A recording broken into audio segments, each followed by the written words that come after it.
Will we have a European champion in 8 minutes' time, or will we have to go to leg 3? Matt laconically walks across to the camera.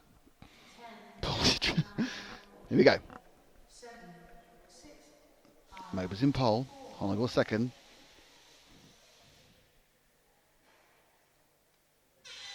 And they're away after a delay.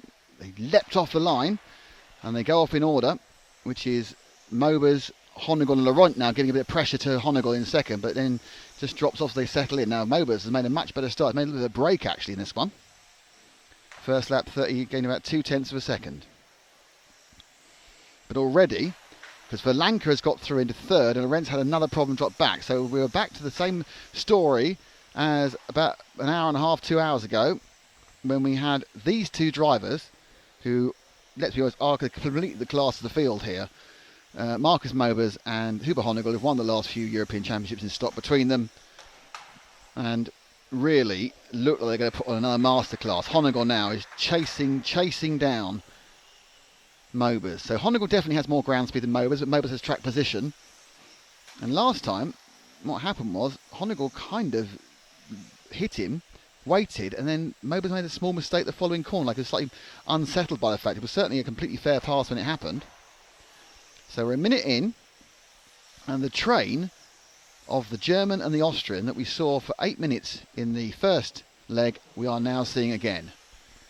And the tension, as Honegal gets so close to go through this NZ, as the crowd have their eyes on this battle between the two greats of the stock racing 12th marketplace. Honegal, I think, must have won at least 5 European Championships at various types of 12th. Mobers, I think, only won 1, but Mobers would win the Reedy Champion. Had a really big gain in that last lap. He gained 0.4 of a second, and suddenly, it's like he got, and Honegal clips it. So Honegal now on the catch-up. Needs to show some speed. He's going to be dropping back to best part of a second back now. So this is what Mobers wanted, a chance to get away, and he's finally broken the pressure toe. But Hupo, who's also won a hatful of titles at electric off-road as well.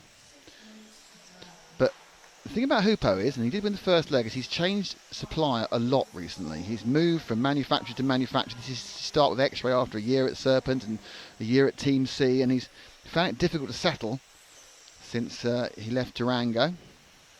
And prior to that, so he really needs to find a home for a couple of years to get used to. He has many cars to get used to, and he is now moving back up towards Mobers. One of the great things about 12th racing is when it actually works and you've got all the cars pointing in the right direction. The fact that it's 8 minutes gives a lot more time for things to play out. You're not, at this point in the 5-minute race, it will virtually be over, but we've now still got 5 minutes to go as Honegal gets a little bit closer again. Cutting it down a couple of tenths. Now Mobers, and Honegal makes a huge mistake. Again, as when he made the huge mistake before, in the last leg, he hit it, he then got the thing to spin and it pointed the right way. He's twice made a mistake, he got away with, they've been less serious than they should have been. That cost him 1.6 seconds. Now Honegal is going to have to run at warp speed if he's going to get anywhere near Mobers. Now Mobers is mired in traffic at the moment and lost 0.6 of a second because of it in the last lap. So half of Honegal's mistake was lost by Mobers in the last lap because of traffic. So Honegal, who is cutting the edges of every single corner, really looking, but sticking with Honegal because it's always best to stick with the chaser than the leader, because if the leader crashes, we'll go past him and see him then. So down the straight into the Montec Maze, his second leg at the moment. It's all in hot. It's looking good for Mobers. Lorentz been lapped already. Lorentz it started brilliantly, and everything's gone wrong since then. Just not had any sort of lack or pace. Fazer Eli was just lapped there by Honegal, setting a blistering pace at the start with the front. Averaging about 0.3 of a second faster than everyone else. So every lap they're between 0.3 and 0.5 a second faster than the rest of the field. And that's Honegal now going past Mark Jewett. We will do any second now. Jewett moves out the way. The gap, which is the key point, is 1.5 seconds. It's also several cars. There's only one car now between Honegal and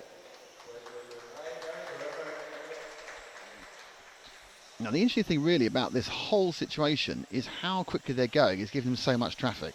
It's a 7 car that's currently ahead of Honegal, but that's Martin Wilfinger, who's in 4th. So they are actually coming up. He has already been lapped, so they have lapped up to 4th place already, and we've not had 5 minutes. There's still 3 minutes to go. The gap now is at 1.2 seconds, and finally, after 2 minutes of having traffic, that's not going to cost them having 2 minutes of traffic between the two of them, they are now the 2 cars around. That's that white car going through. That is Mobers, and this is Honegal. So the gap was at 0.8. So I think it's going up because it will tick that time round. It goes up by 0.4 to 1.2. On a clean lap, Honegal has got, I think, about 0.2, and they both do their best lap. And it is closer this time round, and it comes down by 0.3. So Honegal chasing down Mobers. Mobers he's getting so close, and he just ticked that again. Now we still have 2 minutes 23 seconds to go. There's a green car that's going to get out of the way, and then be told to get out of the way again. The lead just inching up, I think, on this lap. Honegal takes a lot of risks in this section, but I think he's quicker through it because of that. Mobers are quite safe on that complex and Z, and so we're now going to have both of them in the same frame, because those 2 cars are your leaders. That's Marcus Mobers in the white machine going over the line now, and just behind him there, that is Honegal. Minute 2 to go, 0.6 of a second. Out gets the traffic again. That's the second lap they put in the 7 car, and now they're right together. Now this was a lot more of last race. That mistake a while ago, it took this long for Honegal to troll back up to him. Now Mobers knows that if Honegal gets past, he can't live with his pace, but suddenly they're right together. Can Honegal make another last lap, or penultimate lap dash? We've got 1:32, just dropped a bit there. And Mobers probably thinks, if I can stick on the racing line, he can't get past me fairly, so he won't get past me at all. They're so close. Ollie Payne just ahead of them. He's in 4th now. So Payne's in 4th, and he is the car ahead. He has an issue that the car in 5th, which is Wilfinger, is only 2 cars back, so he has to be lapped really easily. So Payne's not leading. There's two cars. It's the white car and the white over blue car. And they come round. Honegal is as close as he could be. If this was full-size racing, he'd be smelling his exhaust right through his air vents. As it is now, you can probably hear his motor. Honegal looking left, looking right, but he has to force a mistake. Strange way he forced a mistake in the first race. He needs to force a mistake from Mobers, because if Mobers sits on the line, you're not going to get through him on a stock motor fairly, and therefore the referees won't let it happen. Now the interesting thing is, they've not really. It goes inside 1/2 corner. No, not quite. Backed out for a fair pass again. We're down now to 28 seconds. Payne, you can see how fast he is. He's not been caught that quickly. He could now start and park and get out of the way, but it's Mobers. Mobers lost some momentum, and we're now down to 2 laps to go. This lap one more, and then inside, and it just nudges him. Honegal trying everything that's fair, and they're about to start the last lap. And the destiny of the European Championship is still up for grabs. And Honegal got the inside 1-2-1. He's got him. And now Mobers on the other side. And Honegal goes round the outside. Now he's got 4 corners to hold on for the European Championship in a great passing manoeuvre. Honegal now. What's going to happen now? I don't know. And it's Honegal who's going to get it. Honegal gets the European Championship. He's won. What a fantastic result. I'll let James play in some replays in a second.